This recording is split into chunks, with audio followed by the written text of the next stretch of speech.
Sedangkan kerajaan hari ini betul-betul lumus untuk berusaha. Lihat sendiri apa yang dilakukan oleh Datuk Zahid Hamidi. Turun pergi ke Kelantan, turun ke Terengganu untuk menyelesaikan masalah. Mengeluarkan kalau ada sedikit dana daripada kerajaan. Bukan sekiranya main-main saja.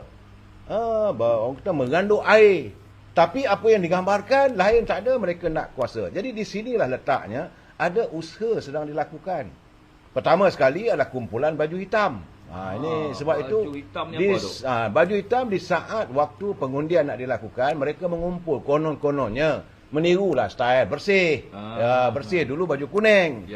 Kemudian mereka merasakan pada hari pengundian itu nak tengok sebagaimana sokongan rakyat. Mintalah semua rakyat pakai baju hitam, tanda berkabung lah. Bengong punya orang lah waktu itu. Supaya rakyat berkabung kerana kerajaan ini kerajaan yang mendustakan impian rakyat. Semua tak faham. Apa yang mereka lakukan adalah semata-mata untuk mencorak pemikiran rakyat bahawa kerajaan hari ini kononnya Datuk Seri Zahid Hamidi itu melanggar prinsip no UNWA, no DAP. Tapi mereka sorok no PBM. Saya dah bercakap berkali-kali bahawa PBM itu yang disokong oleh mereka berkali-kali. Waktu Tan Sri Muhyiddin jadi Perdana Menteri pun, UMNO sokong juga, tak ada siapa bersuara. Bila Datuk Ismail Sabri jadi Perdana Menteri, ada kawasan dalam tu menteri-menteri daripada Parti Peribumi Bersatu ada, sedangkan lafaz no PBM ini telah dilakukan daripada tahun 2020. Betul. Dan ini jadi apa yang dilontarkan oleh Datuk Zahid Hamidi dalam Perhimpunan Agung UMNO. Saya ingat lagi, saya ada dalam perhimpunan itu. Memang waktu itu untuk menghadapi pilihan raya. Kita bertanding solo, terbukti. Tapi selepas itu, sila dengar balik ucapan dia. Lebih kurang 3 minit ke 4 minit selepas itu. Beliau mengatakan akan berlaku jajaran baru dalam dinamika politik ini. Kerana kita kena sedar, saudara. Macam saya cakap semalam, apa yang berlaku sekarang ni dari segi politiknya, suka tak suka, MCA gagal untuk mempengaruhi warga bukan Melayu Cina untuk mendapat sokongan daripada warga negara Cina. Begitu juga MIC gagal. Bila mereka gagal, minta Presiden UMNO pula letak jawatan. Kak, ini kebaral punya cerita. Ini saya cakap terus terang, saudara. Sebenarnya mereka gagal. So apa lagi? Apa daya usaha untuk UMNO mau melihat, mau mentadbir negara ini untuk maju ke depan? We got no choice. Dan kita melihat juga pimpinan dalam DAP juga sudah melakukan dinamika politiknya. Mereka sudah berubah. Anthony Loke sudah memimpin DAP. Lihat sendiri. Saya bukan kerana bersama kita puji, tidak. Yang baik kita kata baik. Macam Hanayo. Apa kenyataan Hanayo? Bila dia jadi Menteri Belia dan Sukan, dia nak menangani masalah anak-anak muda yang menjadi muflis, al-khulusi, khulus, wuyuk, jadi bankrupt kerana kesan daripada 2 tahun lamanya di 3 bulan lamanya terkurung di bawah perintahan PKP waktu itu. Perintahan darurat. Wuyuk. Jadi Hanayo mencadangkan supaya dibuat kajian bagaimana anak-anak muda ini sudah tidak diteruskan menjadi warga yang muflis supaya mereka dapat memperbaiki kehidupan. Ini ceritanya. Jadi berbalik pada persoalan ini, mereka berusaha sedaya upaya untuk melingkupkan, saya cakap terus terang, melingkupkan kerajaan perpaduan ini untuk mereka mengambil kuasa. Saya hairan jugalah bagaimana saya cakap terus terang, macam mana warga PAS. Kita dah bagi tahu pada orang PAS, kita kata kita dengan PAS tak ada masalah sebab kita ada muafakat nasional. Tapi kita tak boleh terima PBBM, Parti Peribumi Bersatu, yang matlamatnya nak membunuh UMNO. Betul. Itu matlamat mereka. Bila kita tak boleh, tapi mereka nak menyantuni PBM. Teruskanlah, cuma saya hairan. Apakah mereka lupa kenyataan Tan Sri Muhyiddin? PAS itu parti sesat. Parti ajaran sesat itulah PAS. Boleh mereka terima. UMNO nak berbaik-baik dengan Parti Keadilan. Sampai bila kita nak bergaduh? Sampai suka tak suka terima bahawa mereka telah dipilih oleh rakyat. Itu matlamat. UMNO meletakkan prinsip demokrasi. Dalam prinsip demokrasi, yang kalah mesti mengaku yang menang. Ini persoalannya. Tetapi masalah mereka tidak mau menerima hakikat ini. Rakyat dah buat keputusan. Kamu dapat 73, 74 kursi. Jadilah pembangkang terbaik. Nak wujudkan perpaduan, mereka tak nak, mereka tolak. Betul. Sekarang dah diwujud satu kerajaan yang baru ini, mereka nak jahanamkan pula. Jadi matlamat anda ke mana? Itulah masalahnya. Saya nak berjawab soal isu sampul surat ini, tetapi Teruskan. sebab boleh Mi? Boleh, berteruskan. Maklum sajalah Mi, sebab Ismi tanya dengan saya, sepatutnya saya bertanya dengan Ismi. Saya datang dari jauh bertanya dengan Ismi. Ismi ni boleh tahan juga dia punya punya bab-bab DAP semua ni macam ni lah kan. Macam falsafah Indonesia lah. Berdamai dengan musuh lebih mudah berbanding memaafkan pengkhianat bersatu kali kedua. Jadi saudari Ismi dah buka jalan pada saya. Sebenarnya itu yang berlaku sekarang, saudara. UMNO masih mempunyai para pengkhianat dalam partinya yang saya minta agar Presiden segera membersihkan. Sebab peristiwa ini berlaku dalam Perhimpunan Agung UMNO yang dulu. Yang berapa bulan yang dululah, bahawa Tok Mat sendiri mengatakan bahawa kawasan dia sendiri ada wakil-wakil pemimpin tertentu memberi sampul putih. Dalam sampul putih itu untuk membeli undi dan keyakinan warga UMNO. Jadi bagi saya sekarang ini, mereka mahu menggunakan wang. Kalaulah seandainya politik negara kita ini mengizinkan wang itu boleh membeli segala-galanya, lingkup negara kita, saudara. Lingkup negara kita ni. Sebab tahu sajalah wang boleh datang dari mana-mana saja.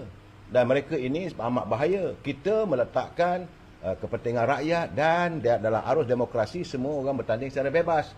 Bukannya meletakkan undi, bukan boleh-boleh dijual beli. Sebab itu bagaimana kenyataan saudara Zamel, saya tengok malahan waktu berucap di parlimen, siapa dekat parlimen tu yang bercakap yang melacurkan undi rakyat tu. Marah betul dia. Siapa ni saudara bekas mantan Menteri Kesihatan. Datuk Zulkifli Ahmad.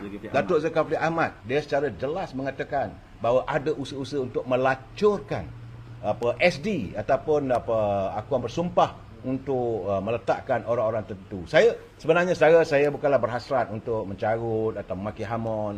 Saya datang sini dengan baik, nak jumpa dengan saudara Ismi, nak tanya khabar. Sebab beliau jauh, tidak ada di Kuala Lumpur. Tapi beliau mengikuti perkembangan sebab dunia tanpa sepadan hari ini. Apa-apa pun cepat didapati, diperolehi oleh saudara Asmi, dia punya informasinya. Jadi berbalik kepada soal sampul putih ini, memang benda itu berlaku dan sedang pun. Jadi berbalik kepada soal sampul putih ini, memang benda itu berlaku dan sedang pun berlaku. Saya nak bagi tahu pada teman-teman, khususnya warga UMNO, warga Akar Umbi, bahawa ketahuilah anda, di tiap-tiap bahagian anda ada orang yang telah pun dibeli oleh orang-orang tertentu. Sebab itu saya minta agar Presiden segera melakukan pembersihan dalam UMNO. Sebab mereka dibayar wang untuk memastikan tiap-tiap bahagian. Kita ada 191 bahagian. Mereka berhasrat untuk menawan sekurang-kurangnya sejumlah 100 bahagian untuk membolehkan mereka berada di tingkat di anjung 38 rumah UMNO. Seandainya mereka berjaya merampas kepimpinan UMNO di tingkat 38, satu benda yang agak malang pada kerajaan perpaduan ini, mereka akan membawa UMNO dan mereka membeli lagi kalangan ahli-ahli parlimen daripada Sabah dan Sarawak itu untuk berpatah balik kepada mereka. Maka jatuhlah kerajaan yang mahu menangani derita rakyat. Inilah sesuatu yang bagi saya agak mengecewakan saya. Seharusnya mereka menerima hakikat. Dalam demokrasi, dalam pertandingan ni ada yang menang, ada yang kalah. Itu persoalannya, ya saudara? Betul. So ada apa Mi nak tambah Mi? Saya kita ada kawan ni datang ni nak tanya soalan. Ni saya ada sahabat-sahabat baik saya, itu Ketua Cawangan UMNO 3C. Bahagian lumut saudara KC Faizal. Saudara Encik Razak kan, SUA Cawangan 3C. Dan juga kita ada ahli Cawangan 3C saudara Tok Moh kita lah. Jadi cawangan apa? Cawangan Fasa 3C. Apakah 3C? Fasa 3C Seri Manjung lah, di bawah yang berhormat Senator Datuk Seri Zamri Kadir, Menteri Luar Negeri kan. Mungkin beliau sibuk lah. Kalau pada ada masa tengoklah live kami ni dengan Datuk Seri Amir Jad ni. Jadi saya berkenaan yang apa yang Datuk Seri Amir cakap saya setuju. Teringat saya falsafah hebat Soekarno. Perjuanganku lebih mudah kerana mengusir penjajah. Perjuanganmu akan lebih sulit kerana melawan bangsamu sendiri. Betul. Jadi cerita hari ini kita sudah maklum yang Perikatan Nasional hari ini memecah belahkan bangsa Melayu kepada beberapa bahagian. Ya. Perikatan Nasional menang pilihan raya ke-15. Menang 73 kursi plus 1 kursi, hilang 4 kursi dah. Tak ada simple majority pun untuk menubuhkan kerajaan.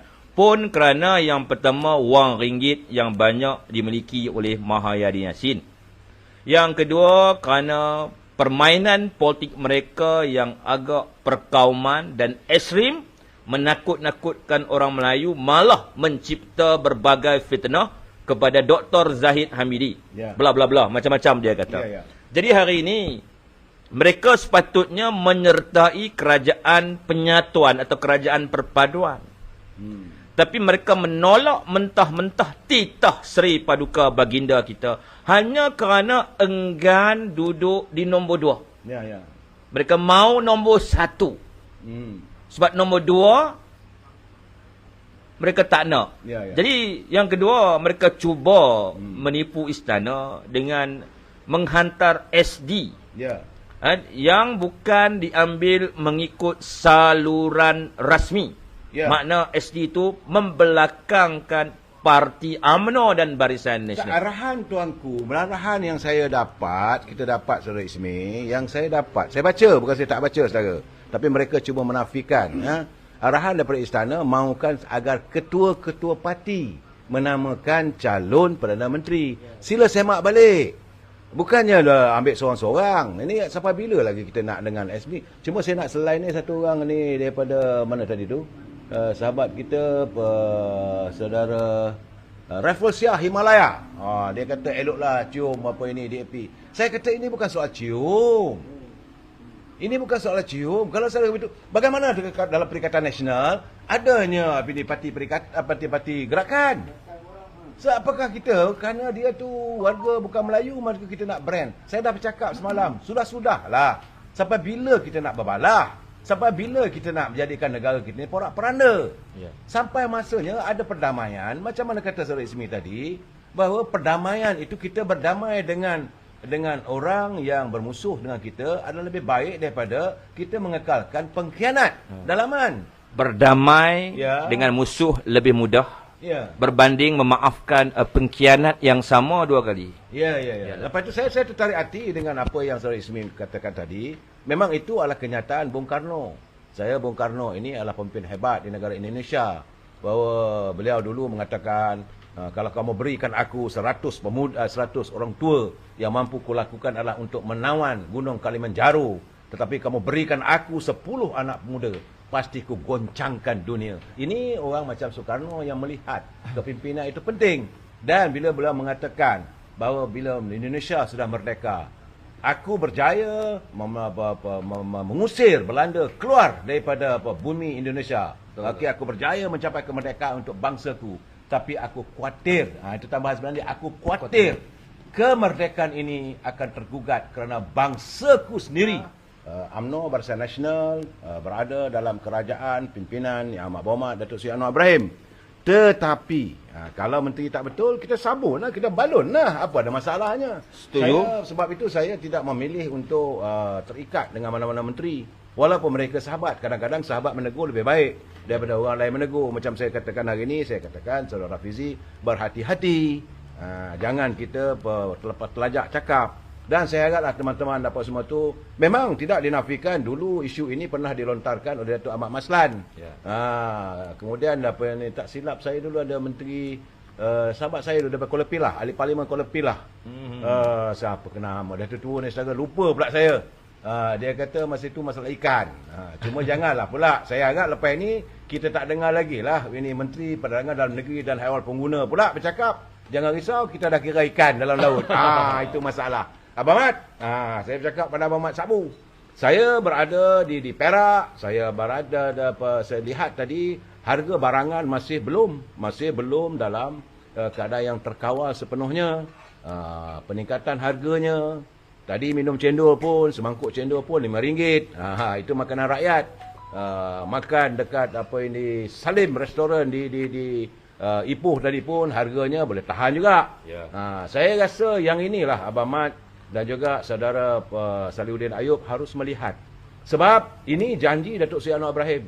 Saya bagi tahu saudara, janji Datuk Seri Anwar Ibrahim, beliau mahu kerajaan ini adalah untuk menyantuni dan untuk menyelesaikan derita rakyat. Rakyat sudah cukup menderita selama 4 tahun.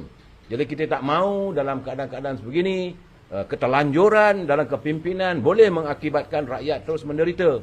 Sebab memanglah hari ini saya tak boleh nak melaporkan kedudukan pasaran saham dan sebagainya. Dan kita dalam 2-3 hari ini musim cuti, cuti Christmas dan sebagainya. Tentulah pasaran tak bergerak. Dalam keadaan begini kita tak dapat petunjuk ekonomi. Di saat warga begitu meletakkan keyakinan begitu tinggi. Saya nak bagi tahu pada pimpinan Yang Amat Berhormat Datuk Seri Anwar Ibrahim, Pak Syekh, sahabat saya Datuk Seri Zaid Hamidi, Big Brother, kena ingat bahawa harapan rakyat begitu tinggi. Saya di belakang ni, Saudara Ismi ni kuatlah semangatnya dengan UMNO ni. Saya pun tak letak bendera UMNO di belakang saya, tapi Saudara Ismi diletak di belakang benderanya, di belakang ini bendera UMNO. Kecintaan yang amat mendalam. Ya, Saudara Hizmazul Queen, dia kata MP kalau pilah pernah bercakap macam Rafizi. Betul. Saya nak jelaskan. Betul serang saya katakan, untuk jadi menteri bukan satu perkara yang mudah. Anda adalah seorang di kalangan 32 juta rakyat dan harapan rakyat begitu tinggi. Rakyat cukup menderita.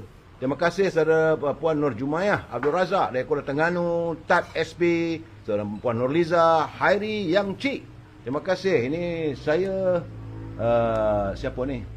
Saudara Atan Likas bila nak bersama dengan saya. InsyaAllah Atan. Atan apa khabar? Dia buat TikTok. Apa khabar Tan? Saya bersama dengan Ismi. Ismi nak cakap apa-apa dengan Tan? Sila Ismi.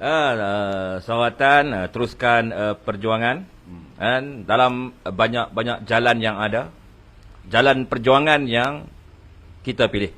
Maka saya, Sawatan, Datuk Amir dan rakan-rakan sini telah memilih jalan perjuangan. Ya. Maka jalan perjuangan tiada penghujungnya dan penuh dengan liku-liku yang berduri. Sila Ismi.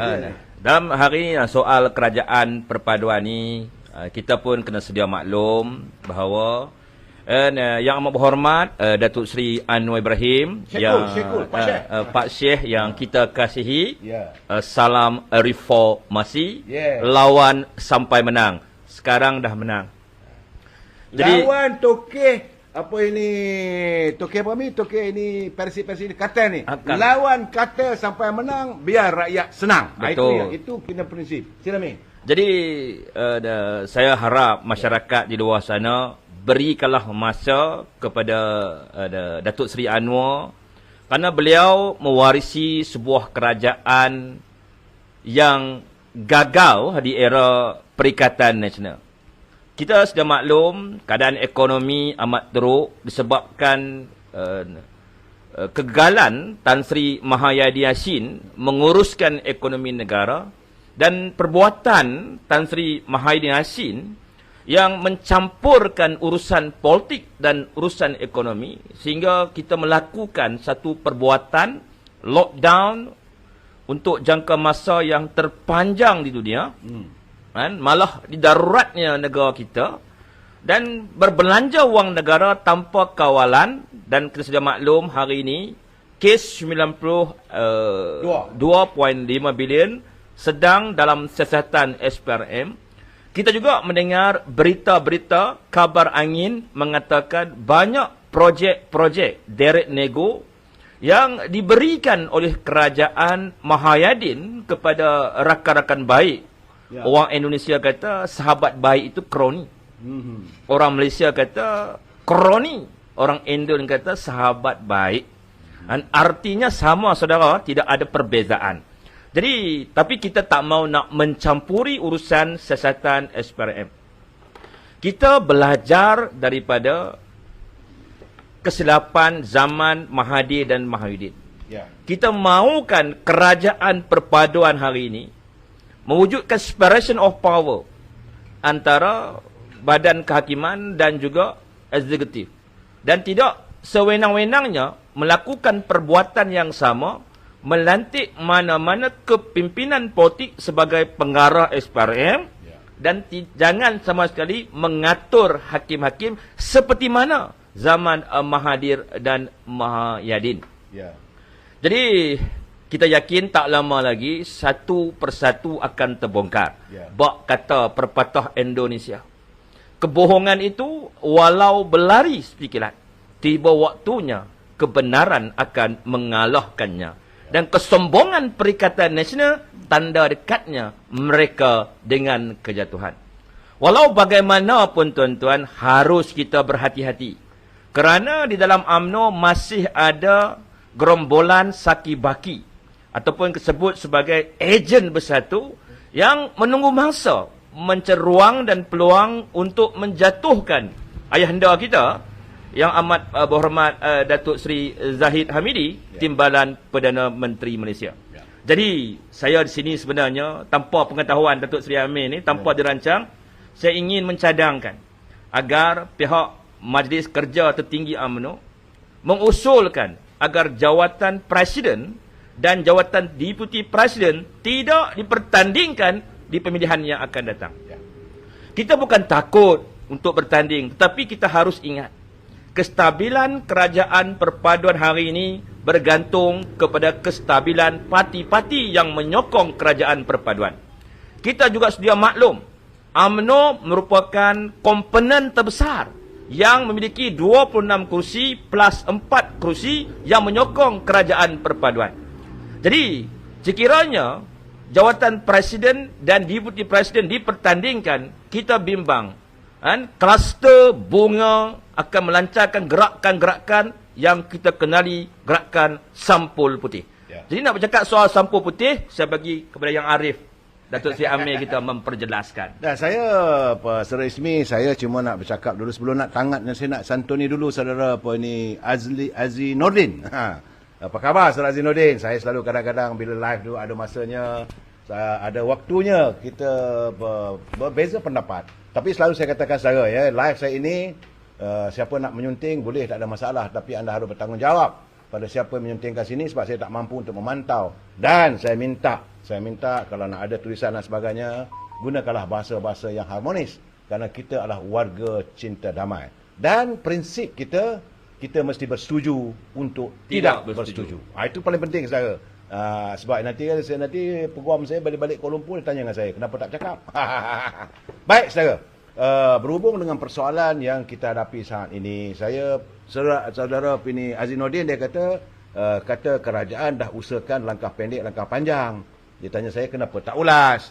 Saya masalah langkah pendek, langkah panjang, saya dah dengar apa yang dilontarkan oleh saudara Fizi. Memang ada dia buah fikiran yang baik. Cuma apabila terlajak kata, bila dia kata jangan makan ayam, maklum sajalah dalam politik saja, pendek saja cakap, tersalah cakap orang spin. Itu saja. Saya bersimpati dengan beliau. Nampak gayanya memang ada perancangan yang sedang diusahakan. Kita tunggulah. Ini baru hari yang ke-21 kerajaan perpaduan ini menangani derita rakyat. Kita countdown saja. Hari ini hari ke-21 secara resmi. Jangan dilupakan soal sampul putih. Yang sekejap lagi. Saudara Ismi ni tak sabar dia nak dengar cerita sampul putih ni. Jadi berbalik pada pimpinan hari ini, saya selalu mengatakan dalam tempoh 21 hari ini, kerajaan perpaduan rakyat nak menangani derita rakyat, masih lagi ada puak-puak yang berusaha untuk melakukan onar dalam politik. Saya panggilkan onar politik. Jadi saya melihat, kerana suka tak suka perlu diperakui, daripada 148 penyokong yang menyokong kepimpinan Datuk Seri Anwar Ibrahim bersama dengan Datuk Zahid Hamidi dalam kerajaan perpaduan ini berdasarkan kepada pengundian sewaktu pelantikan speaker. Betul. Jadi kalau dia ada undian itu, mereka mengatakan tak ada undian, dia tak tahu number dan sebagainya. Bila dah berlaku begitulah, sifat orang pembangkang ni begitu. Bila dibuat, mereka tak nak buat. Tapi bila tak buat, kata tak ada cukup nombor dan sebagainya. Jadi kita lupakan persoalan itu, saudara. Tetapi saya melihat daripada 148, semalam, kemarin dulu saya dah bercakap, 30 sokongan itu solid. Itu merupakan tunjang utama yang menyokong kepimpinan Datuk Seri Anwar Ibrahim membentuk kerajaan perpaduan ini. Maka kukuhlah kerajaan itu. Andai sesuatu berlaku pada UMNO dan mereka mengalihkan sokongan itu, maka rapuhlah jadinya kerajaan pimpinan Datuk Seri Anwar Ibrahim bersama dengan Datuk Zaid Hamidi dan saudara Fadilah Yusof. Ini sebenarnya saudara banyak orang tak nampak. Inilah dipanggil, saya katakan ini dia punya booby trap yang orang tak nampak. Sebab itu Haji Hadi dah bercakap, dia bagi bahawa kerajaan ni tempoh 2 tahun. Ada pula pimpinan dari Perikatan Nasional mengatakan 4 bulan, ada 5 bulan.